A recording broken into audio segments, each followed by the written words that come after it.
3, 2, 1, 0. السلام علیکم ناظرین and welcome to my YouTube channel. دوستوں میرا نام ہے سلمان اور آپ اس وقت دیکھ رہے ہیں ہنسی خان یوٹیوب چینل.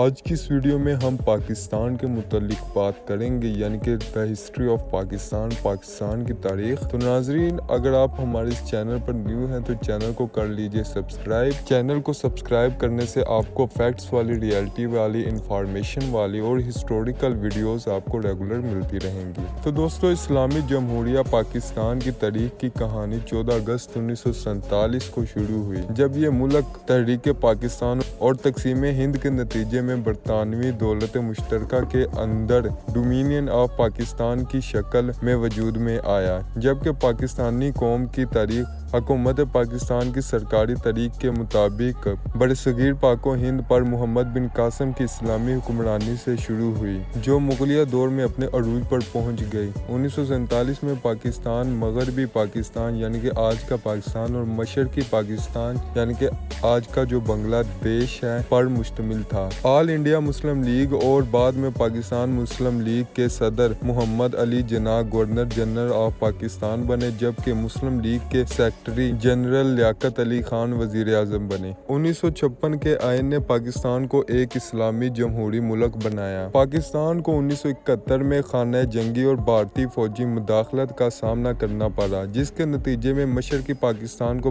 بنگلہ دیش کے نئے ملک کے طور پر الگ کر دیا گیا. ملک کے بھارت کے ساتھ علاقائی تنازعات بھی حل نہیں ہوئے، جس کے نتیجے میں 4 تنازعات پیدا ہوئے. پاکستان سرد جنگ میں امریکہ کے ساتھ گہرا تعلق تھا. افغان سوویت جنگ میں اس نے سنی مجاہدین کی حمایت کی اور سوویت افواج کی شکست میں اہم کردار ادا کیا اور انہیں افغانستان سے انخلا پر مجبور کیا. ملک کو دہشت گردی، غربت، ناخواندگی، کرپشن اور سیاسی عدم استحکام سمیت چیلنجنگ مسائل کا سامنا ہے. افغانستان کی جنگ کی وجہ سے دہشت گردی نے 2001 سے 2009 تک ملکی معیشت اور انفراسٹرکچر کو کافی نقصان پہنچایا، لیکن پاکستان ایک بار پھر ترقی کر رہا ہے. پاکستان ایک ایٹمی طاقت ہونے کے ساتھ ساتھ جوہری ہتھیاروں کی حامل ایک اعلانیہ ریاست ہے. اس نے مئی 1998 میں اپنے حریف جمہوریہ ہند کے 5 جوہری تجربات کے جواب میں 6 جوہری تجربات کیے ہیں. پہلے 5 ٹیسٹ 28 مئی کو کیے گئے تھے اور چھٹا ٹیسٹ بھی 28 مئی کو کیا گیا تھا.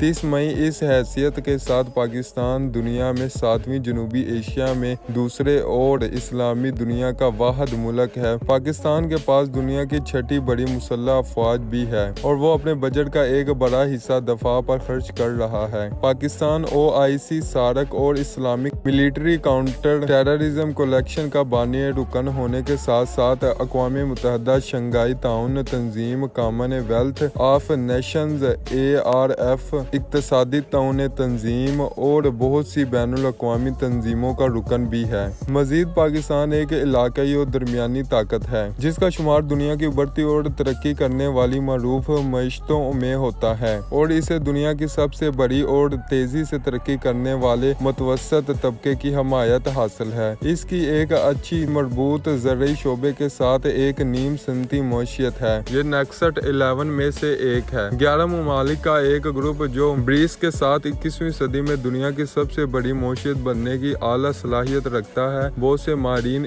اقتصادیات اور تھنک ٹینکس نے مشورہ دیا کہ 2030 تک پاکستان ایشین ٹائیگر بن جائے گا اور CPEC اس میں اہم کردار ادا کرے گا. جغرافیائی طور پر بھی پاکستان ایک اہم ملک ہے اور مشرقی وسطی ایشیا، جنوبی ایشیا اور مشرقی ایشیا کے درمیان رابطے کا ذریعہ ہے. ناظرین آج کل پاکستان کے حالات بہت ہی خراب جا رہے ہیں، لیکن امید ہے کہ پاکستان آگے ترقی کی طرف بڑھے گا. تو ناظرین آج کی ہماری ویڈیو یہیں تک کی تھی. تو امید کرتا ہوں کہ آپ کو ہماری آج کی ویڈیو پسند آئی ہوگی. تو ویڈیو پسند آئی ہے تو ویڈیو کو لائک کریں، چینل پر نیو ہے چینل کو سبسکرائب کریں. ملتے ہیں ایک اور اچھی ویڈیو کے ساتھ، تب تک کے لیے اجازت چاہوں گا. اوکے بائے، خدا حافظ.